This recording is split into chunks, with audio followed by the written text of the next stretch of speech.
Buenos días, buenas tardes, buenas noches. Ya estamos en el podcast número 18. Si no me equivoco, estamos en el podcast 18. 18. Chale, ya son un chingo de podcasts, cabrón. Yo aquí diciendo puras babosadas 18 veces. Bien, este podcast voy a hablar sobre por qué ya deberías estar aprendiendo o estar utilizando expresiones lambda. Y te voy a hablar qué son estas madres. Y te voy a hablar por qué las ventajas de esto. Pero hay un poquito una historia coquetona sobre cómo comienza el cálculo lambda. El cálculo lambda, al igual que la máquina de Turing, todo comienza una noche tenebrosa allá por un verano en el año de 1900. No es cierto, sí es el año 1900. Y bueno, pues había una convención de un chingo de cabrones. Puro pinche matemático. Algo así como las pinches convenciones de aquí de puros pinches informáticos. Pero imagínense eso en 1900, ¿no? Pero sin camping. Entonces pinches convenciones acá bien perronas acá en París. Era una convención de matemáticos en París. Y alguien llamado David Hilbert, un alemán, propone unos problemas matemáticos, entre ellos el famoso 10º problema de Hilbert. Hijo de tu puta. Bien, este 10º problema de Hilbert, con un pinche nombre enormemente complicado, ni siquiera sé pronunciarlo, cabrón. Es Entscheidungsproblem Problem. Entscheidungsproblem. Es alemán, entonces no tengo ni puta idea cómo se pronuncia, pero es Entscheiidungs Problem. Entonces, bueno, este 10º problema, ¿qué es lo que proponía este tipo? ¿O qué es lo que buscaba este tipo? Buscaba el concepto de matemático abstracto, que todo fuera al abstracto, o buscar una solución para todo. Pero este problema, ¿qué es lo que dice? Bueno, lo que buscaba era un procedimiento algorítmico general, buscaba si existía algún proceso mecánico el cual resolviera cualquier problema matemático. Es decir, que si existía algún método paso por paso o un algoritmo que pudiera resolver cualquier problema matemático. Es decir, por ejemplo, encontrar todo el número de pi. O por ejemplo, encontrar la suma de dos números. O por ejemplo, encontrar el área cúbica de metros cúbicos en una superficie no uniforme. Es decir, por ejemplo, una piedra, ¿no? Entonces, bien, este tipo sugiere eso en su 10º problema. Dice, a ver, cabrones, órale putos, ahí va este problema, a ver, chinguele putos. Y independientemente Alan Turing e independientemente Alonzo George trabajan sobre este problema. Independientemente, ellos ni siquiera se conocían. O no sé si se conocían en ese entonces. Pero Alonzo George propone algo. Alan Turing propone algo. No voy a hablar de Alan Turing porque es puto. No es cierto. Sino porque el punto es expresiones lambda. Bien, además, el cálculo lambda se propone en 1930. 30 años después del pinche de las babosadas de David Hilbert y sus ideas locochonas. Bien, 30 años pasan, Alan George y se ayuda con Stephen Klein para sacar una teoría llamada el cálculo lambda, una propuesta de encontrar la solución a este problema que planteó este señor alemán. Bien, en sí, a su vez, 6 años después, también Turing lanza la famosa máquina de Turing. Dije que no iba a hablar de Turing, pero bueno, ahí siempre se cuela. Bien, lo que pasa es que regularmente los programadores en la universidad y en todas partes nunca nos hablan, bueno, a mí nunca me hablaron de Alonzo George. Ni siquiera yo lo conocía, cabrón. Yo la primera vez que conocí a este cabrón fue allá en una peda, no es cierto. Fue porque hay un libro que les recomiendo llamado La mente nueva del emperador, de Roger Penrose. Roger Penrose todavía sigue vivo. Roger Penrose es un matemático que por allá de los 70 junto con Stephen Hawking, hizo todas las teorías o algunas partes de una gran parte de las teorías de agujeros negros. Bien, y además también creo que fue su maestro cuando Hawking estaba estudiando. Entonces Roger Penrose es una pinche eminencia, es de las eminencias que yo tengo. De hecho tengo casi todos sus libros, he leído casi todos sus libros, porque no tengo todos, pero tengo ya, aquí estoy viendo mi librería, mi biblioteca. Tengo cerca de 8 libros de Roger Penrose. Entonces, el que yo les recomiendo es La mente nueva del emperador. Es un libro ya del 87, 86. Pero es un libro que neta les va a cambiar su puta vida. Bueno, en este libro hablan sobre todas esas anécdotas de cómo George, con la expresión lambda, cálculo lambda, quiso lograr resolver el 10º problema de Hilbert. Bien, lo que pasa es que en las escuelas están más casados con Alan Turing. ¿Por qué? Porque toda la programación, si tú programas, si te están enseñando en C o en Java 6, Java 7, o por ejemplo en C++, te van a enseñar cosas que no tienen nada que ver con cálculo lambda. ¿Por qué? Porque así está la puta universidad. No conozco realmente si ahorita ya se evolucionaron a este concepto y ya metieron en sus clases cálculo lambda, pero regularmente en las temáticas dicen programación funcional. La programación funcional no es un tema nuevo, es un tema que ya viene desde de los 60s con Lisp, Haskell. Son lenguajes de programaciones funcionales que llevaron en sí la otra orientación de paradigma, un paradigma funcional. El paradigma funcional nace del cálculo lambda. Entonces el paradigma funcional es donde toda tu algorítmica la trabajas con funciones. Es decir, aquí puedes hacer un ciclo, en lugar de hacer un while, tú puedes hacer recursividad entre tus funciones hasta llegar a un límite o a un punto final y se terminará el algoritmo. Entonces tú puedes hacer todo lo que haces con la máquina de Turing, con la algorítmica que te han enseñado en la escuela, también con expresiones lambda y viceversa. El problema fue que tanto Alonzo George y Alan Turing encontraron que era imposible resolver el 10º problema de Hilbert. Es imposible encontrar una máquina mecánica que siga procesos, porque ellos en ese entonces no había computadoras, hablando de una máquina mecánica. Encontrar una máquina mecánica o un algoritmo que te pueda decir, ok, he encontrado todos los números primos existentes. ¿Por qué? Porque ya se encuentran muchísimas computadoras trabajando día a día buscando números primos y no han terminado. Pero tú, ¿cómo puedes saber si va a terminar un día? Es decir, puede llegar a un punto que el siguiente número primo en encontrarse dure un siglo en encontrarse, a pesar de que tu computadora es rapidísima.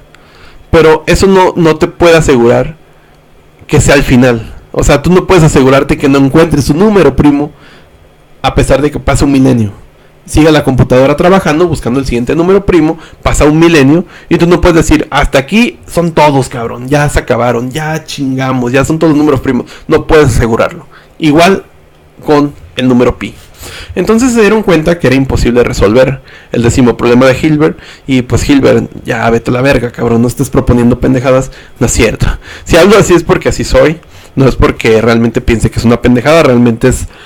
Aquí es importantísimo este 10º problema porque es uno de los... Si se ponen a pensar, ¿qué hubiera pasado si Hilbert no hubiera propuesto este problema? O sea, ¿se dan cuenta cómo hubiera cambiado toda la historia de la computación?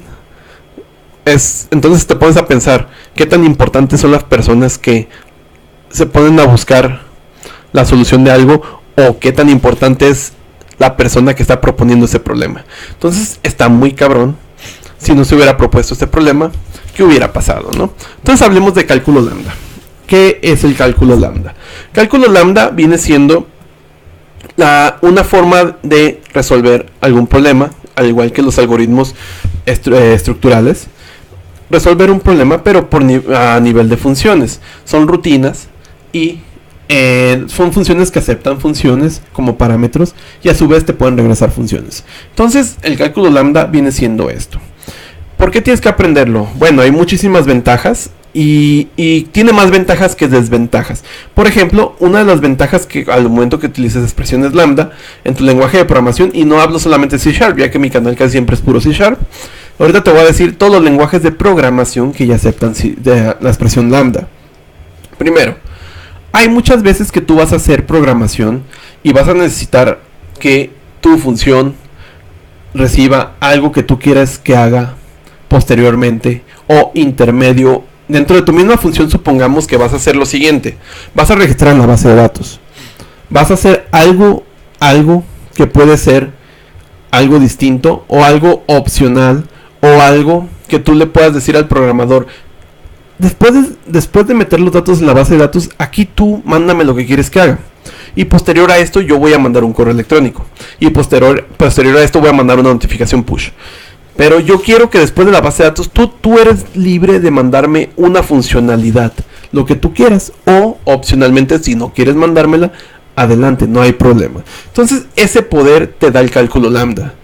Al momento que tú recibes parámetros, funciones como parámetros, tú tienes un poder de desarrollo de funciones con más poder. O sea, tienes funciones con mucho más potencial.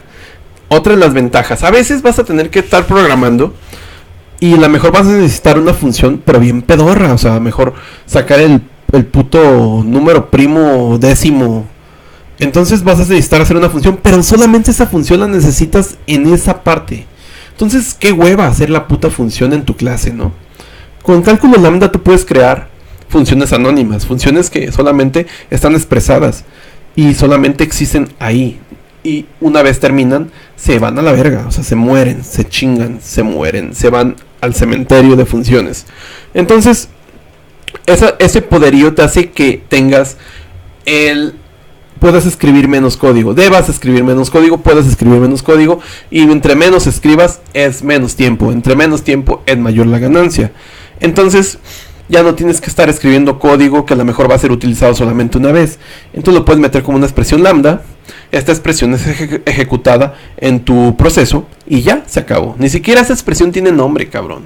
Es como cuando dices: no mames, que ¿para qué hago una función si no me la voy a usar aquí? Pues bien, con cálculo lambda puedes hacerla pedorrona y vámonos. Igual, como ya las expresiones lambda te permiten parámetros, también puedes definir una función en ese momento. Es decir, no necesariamente tienes que crear una función con un nombre, sino que tú, al momento que invocas la función que recibe una función como parámetro, tú puedes en ese mismo espacio del parámetro crear esa expresión de la funcionalidad que tú quieres que haga. Entonces está muy chingón. Yo voy a hacer un curso de expresión lambda en C#, obviamente, porque es lo que yo domino. También quizá lo puedo hacer en algunas otras cosas. Ya obviamente ya voy a meter Python. También Python es súper poderoso y es una hermosura. Python es hermoso el Python. Y bueno, lo bueno de las expresiones lambda es, en sí, la gran ventaja de todo esto es que vas a escribir menos y puedes hacer que la funcionalidad de algo que era una funcionalidad lineal tenga una funcionalidad escalar. Es decir, a lo mejor la funcionalidad solamente era escribir una base de datos, y ahora esa función quizá la haces que sea escalar, es que puede tener más funcionalidad que solamente eso, ya que tú puedes definir en tu librería que los programadores tengan el dinamismo de poder hacer cosas intermedias en la función que tú has creado. Entonces eso es poderoso, poderosísimo. Y acá en C# le dicen los delegados. Bien, a lo mejor lo que yo hablo de expresiones lambda y que a veces tiro mucha cagada a las universidades, no es porque la universidad sea mala, sino que a veces es el problema de la universidad a veces no es tanto la universidad en sí mismo, sino que la tecnología, sobre todo en nuestra área, va tan rápido que está muy cabrón que se adapte la universidad a estos temas. Pero lo que sí critico es que este tema no es nuevo, y yo cuando estudié no era nuevo. Estamos hablando de algo de los años 60. Era un tema que no es nuevo, y yo realmente pues no lo vi, ¿no? O sea, se me hace muy estúpido que no lo metieran. Ahorita no sé si ya lo metan. Yo ya hace mucho que salí de la universidad, ya estoy algo viejo. Entonces, bien, o sea, a lo mejor si lo han metido, y pónganme en los comentarios, a lo mejor me callan. Pero si no lo han metido, pues exijan que estos temas estén en sus carreras, porque son temas que deberían existir. Expresiones lambda en la programación. Igual, si tú quieres aprender, pues en mi canal obviamente voy a hacer un curso de esto. Siempre lo aplico regularmente en los cursos, pero va a ser uno enfocado 100% en lo que es el cálculo lambda o expresiones lambda. Bien, ahora por último, para finalizar, te voy a decir todos los putos lenguajes de programación que ya aceptan Lambda. Y es una pinche lista que yo realmente no esperaba que fueran tantos. Yo esperaba que fueran los que yo ya conocía, ¿no? O sea, no esperaba que ya hubiera lenguajes de programación que realmente ya tuvieran esto desde hace tiempo. Y yo pues, realmente ni idea que ya tenían este plus, este feature. Y entre ellos, ahí les va. El primero que me sacó de onda, y es porque yo ya tengo un rato que no le pego tanto, es que C++ ya acepta expresiones lambda. Y esto a mí sí me sacó de onda y qué bueno, y me dio gusto. Desde la C++ 11 ya acepta lambda. Otro, pues obviamente lo que fue un bug, ¿no? Tantos años fue Java. Java agregó expresiones lambda después de que ya los demás ya lo tenían. Entonces ya fue algo que Java... Es más, Delphi, ¿recuerdan Delphi? Delphi ya tenía esta madre desde hace un chingo de años. Y Java apenas lo metió.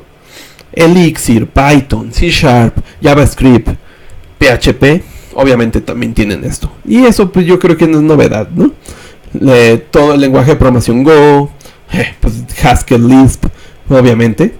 Entonces son lenguajes que ya tienen expresiones lambda y te ayudan a trabajar, a reducir el código. El lenguaje de programación Julia, el lenguaje de programación Clojure o Clojure, Lua. Entonces F#, pues F# es un lenguaje de programación para la investigación de .NET hecho por Microsoft. Y F# es interesante. He querido hacer un curso, pero no hay mucho interés. Si yo veo que hay interés, hago un curso de F#. Es un lenguaje de programación. Para mí F# es un lenguaje de los que sirven para crearle características nuevas a C#. Para mí es eso. Para que me haga un pendejo. No lo veo. Puedes hacer páginas web con F#. Wow, con F#. Pero realmente yo lo veo como un lenguaje de programación para que C# vaya creciendo y tenga nuevas características. Lo veo como investigación. Pero es interesante. Bien, igual, yo los dejo con esto. En sí, la programación en expresiones lambda no es compleja. Es practicar. Pero si quieren ustedes tener un nivel de abstracción muy grande, yo les recomiendo que programen en Lisp, Lisp. Y a mí me ha ayudado bastante. No vas a hacer nada, no vas a hacer páginas web con Lisp, no vas a hacer nada de eso, pero tu forma de trabajar, de desarrollar las ideas va a crecer bastante. No vas a ser un erudito en sintaxis, lenguajes de programación, sino que vas a comenzar a tener un expertise abstracto en tu cerebro. Vas a resolver las cosas de una manera más rápida. Yo es lo que te recomiendo. Bien, entonces, en sí, aprende expresiones lambda en el lenguaje de programación que ya manejes. Ya saben que la mayoría de lenguajes de programación ahorita que están en el pum ahorita, esos lenguajes de programación ya tienen expresiones lambda. Mi nombre es Héctor de León. Si les gustó este podcast, pues denle pulgarcillo para arriba. Me despido y muchísimas gracias por escuchar mis babosadas. Hasta luego.